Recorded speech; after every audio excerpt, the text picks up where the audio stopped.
नमस्कार दोस्तों, मेरा नाम है अभिषेक और स्वागत है आपके आज के दूसरे हिंदू के एडिटोरियल के एक बहुत ही धमाकेदार एनालिसिस में। इससे रिलेटेड सभी फैक्ट्स और सभी वोकेबलरीज की कंप्लीट एनालिसिस करने वाले हैं हम दोस्तों। तो चलिए शुरू करते हैं। तो सबसे पहले टॉपिक का मतलब समझते हैं। टॉपिक है इवॉल्विंग चेयर। इवॉल्विंग हम उस चीज़ को कहते हैं जो कि लगातार ग्रेजुअली प्रोग्रेस करती रहती है। चेयर हम यहाँ पे किसी एक पद को रिफ़र कर रहे हैं, मतलब एक ऐसा पद जो कि लगातार इवॉल्व हो रहा है, लगातार प्रोग्रेस कर रहा है। ठीक है। अब दोस्तों इसके अंदर क्या लिखा है सब हेडिंग में, clarity is needed on the relationship of C D S with the service chief.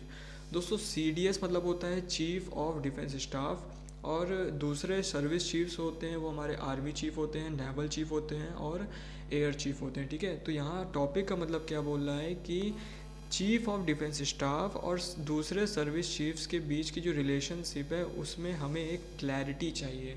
अब दोस्तों जल्दी से एक बार हम इसको समराइज़ कर लेते हैं कि हमारे देश के सर्विस चीफ्स कौन कौन से हैं। देखिए, आर्मी चीफ जो है जनरल मनोज पांडे हैं, नेवल चीफ जो है एडमायरल राधाकृष्ण हरि कुमार है, और दूसरे एयर चीफ जो हैं वो चीफ मार्शल विवेक कुमार है।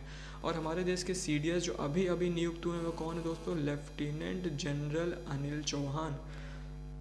तो इन सभी के बीच का जो रिलेशनशिप है उस पर एक क्लैरिटी चाहिए। ये यहाँ पे इस सब हेडिंग का मीनिंग हुआ। ठीक है। अब दोस्तों इसके डीप में हम लोग एंटर करते हैं। तो इसके डीप में क्या लिखा है उसको पढ़ने की कोशिश करते हैं। तो government on Wednesday announce the appointment of former eastern army commander lieutenant general Anil Chauhan. देखो, गवर्नमेंट ने, सरकार ने वेडनेसडे को एक नई नियुक्ति की घोषणा की है। किसमें? चीफ ऑफ डिफेंस स्टाफ के पद में। और किसकी नियुक्ति होगी दोस्तों? लेफ्टिनेंट जनरल अनिल चौहान, जो कि 61 ईयर्स के एज के हैं, और ये दोस्तों फॉर्मर ईस्टर्न आर्मी कमांडर है। अब दोस्तों फॉर्मर ईस्टर्न आर्मी कमांडर का मतलब समझते हैं। तो दोस्तों हमारे देश में टोटल 7 इंडियन आर्मी कमांड्स हैं, जैसे कि नॉर्थन कमांड है जो कि उधमपुर में है, वेस्टर्न कमांड है चंदी मंदिर में है, शिमला में आपका कौन सा है? आर्मी ट्रेनिंग कमांड है, साउथ वेस्टर्न कमांड जयपुर में। तो उसी तरीके से ईस्टर्न कमांड जिनको lieutenant general Anil Chauhan head कर रहे थे वो कोलकाता में है। ठीक है। तो ये फॉर्मर ईस्टर्न कमांड के हेड थे। तो वहाँ से इनकी नियुक्ति जो हुई है वो चीफ ऑफ डिफेंस स्टाफ के पद पे हुई है। ठीक है। As the next chief of defence staff 9 months after the untimely death of India's first C D S. और दोस्तों आपको पता होना चाहिए कि हमारे इंडिया के पहले सी डी एस जो कि जनवरी 2020 में 1 जनवरी 2020 को नियुक्त हुए थे, जनरल बिपिन रावत, उनका लास्ट ईयर दिसंबर में एक हेलीकॉप्टर क्रैश में उनकी और उनकी वाइफ दोनों की डेथ हो गई थी। तो अनटाइमली डेथ की वजह से यहाँ पे गवर्नमेंट को नई नियुक्ति करनी पड़ी। ठीक है। अब यहाँ पे बोला जा रहा है कि he could be in office for almost 4 years.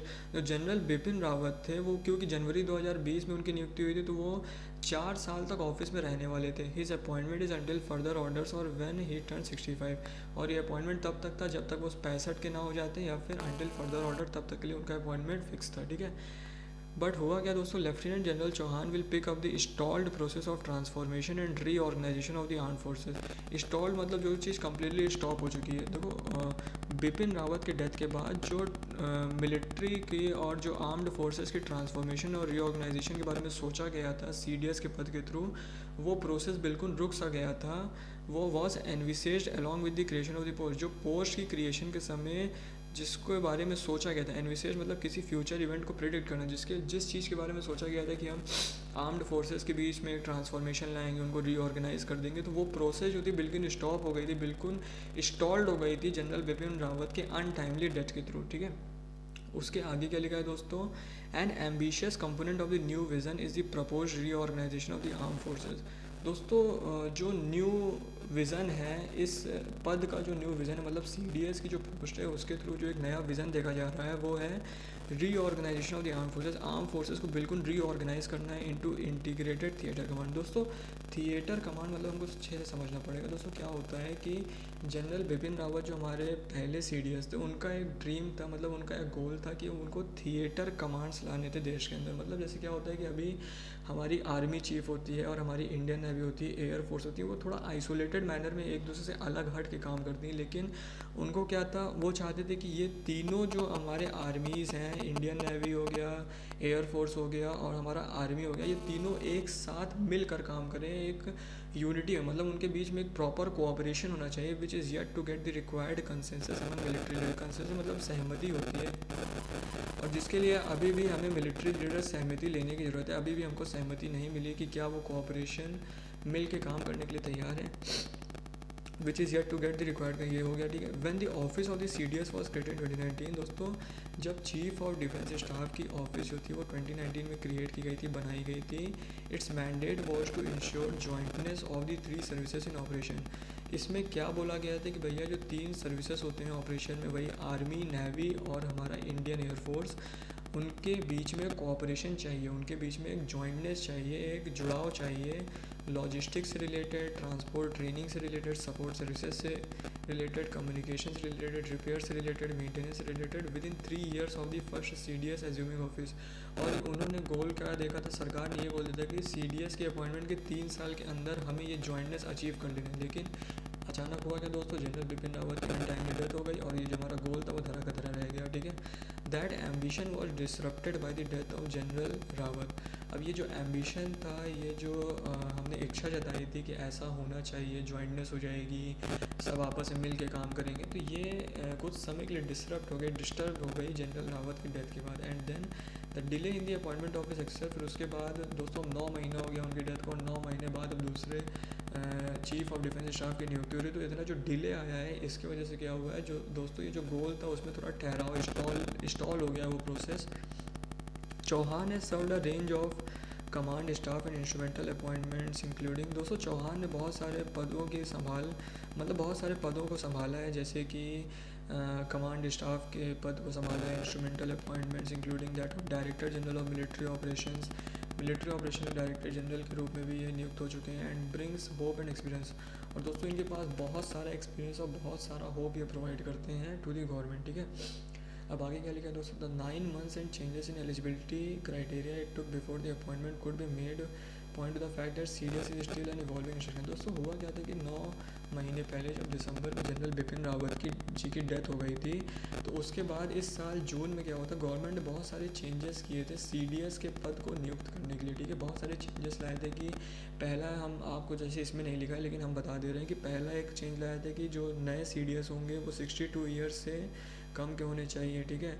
और जो नए CDS होंगे वो 3 स्टार रैंकर भी हो सकते हैं और 4 स्टार रैंकर भी हो सकते हैं, ठीक है। ये एक आध दो चेंजेस लाए थे, जिससे क्या हुआ था दोस्तों, the arbitrary changes which expanded the pool of eligible candidate. इससे इन चेंजेस की वजह से क्या हुआ था कि जो एलिजिबल कैंडिडेट्स थे, नंबर ऑफ एलिजिबल कैंडिडेट्स का पोल जो था वो बढ़ गया था फॉर अपॉइंटमेंट ऑफ CDS, जो कि CDS के लिए नियुक्त हो सकते थे, may have diminish the dignity of the evolving office.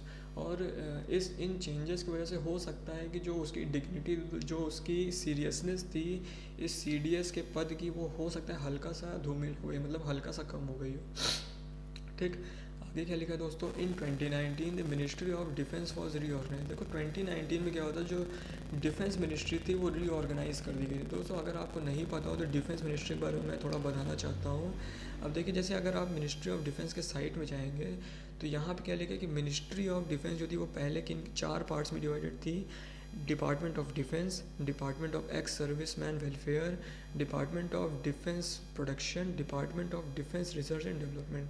लेकिन दोस्तों जब CDS का अनाउंस हुआ, जब CDS के बारे में गवर्नमेंट ने अनाउंस किया, तो वहाँ पे उन्होंने क्या बोला कि ministry of defence was reorganise in new department of military affairs for carved out, ठीक है। यहाँ पे उन्होंने बोला कि ये जो 4 पार्ट्स हैं वो तो रहेंगे ही, लेकिन इसमें एक और पार्ट जुड़ जाएगा जिसका नाम क्या था दोस्तों, मिनिस्ट्री ऑफ मिलिट्री अफेयर्स, ठीक है। इसको बनाया गया था out with the CDS as a secretary. और मिनिस्ट्री ऑफ मिलिट्री अफेयर्स के हेड जो होंगे वो CDS होंगे, चीफ ऑफ डिफेंस स्टाफ होंगे, ठीक है। That did not however ensure clarity in terms of functions and rules across the defence ministry.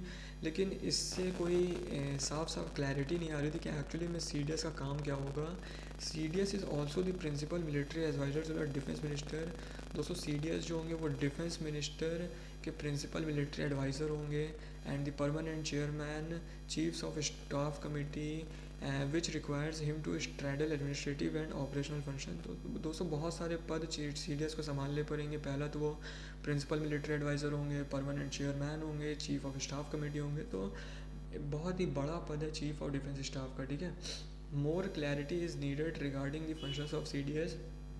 इसमें बोला जा रहा है कि सी डी एस के जो एक्चुअल फंक्शंस होंगे उसके रिगार्डिंग और ज़्यादा क्लैरिटी की ज़रूरत है, पार्टिकुलरली इस relationship with service chiefs in terms of operational roles, और पर्टिकुलरली उनका दूसरे सर्विस चीफ्स के साथ क्या रिलेशन रहेगा, इससे भी रिलेटेड हमें बहुत सारी क्लैरिटी की ज़रूरत है। While the big focus is likely going to theatrisation process. जो दोस्तों जो मेन पर्पस होगा सी डी एस का, वो हम कह सकते हैं कि थिएटराइजेशन प्रोसेस को लेकर ही होगा कि सभी आर्मी चीफ, सभी सर्विस चीफ्स का हमें कोऑपरेशन करना है। The other task before him would be bring in physical prudence. Physical मतलब दोस्तों होता है वित्तीय, और प्रूडेंस मतलब होता है केयरफुलनेस, मतलब वित्तीय तरीके से कितना वो सावधानी बरतते हैं और कितने तरीके से, कितने बेहतरीन तरीके से वो डिफेंस बजट का यूटिलाइजेशन करते हैं। इसमें बहुत बड़ा ध्यान होगा, बहुत बड़ी नज़र होगी सभी की। The war in Ukraine is also under scored. Under scored मतलब होता है किसी चीज़ को पॉइंट आउट करना। देखो जो यूक्रेन में जो वॉर हुआ था उससे ये भी पॉइंट आउट किया जा सकता है कि भैया need to accelerate the effort to build indigenous capacity. हमें अपने इंडिजिनस हथियार बनाने की ज़रूरत है। हम दूसरे के हथियार पे हमेशा के लिए निर्भर नहीं हो सकते हैं। Defence manufacturing and resilient logistical change, resilient logistical change की ज़रूरत है। हमें मैन्युफैक्चरिंग करने की ज़रूरत है डिफेंस इक्विपमेंट, और फ्यूचर वॉर्स के लिए इफेक्टिवली तैयार रहने की ज़रूरत है। तो दोस्तों आशा करता हूँ आपको ये एनालिसिस पसंद आई होगी, और दोस्तों बहुत ही मेहनत लगी इस एनालिसिस को कवर करने के लिए। तो अपने कमेंट्स ज़रूर कमेंट बॉक्स में डालिएगा। Thank you.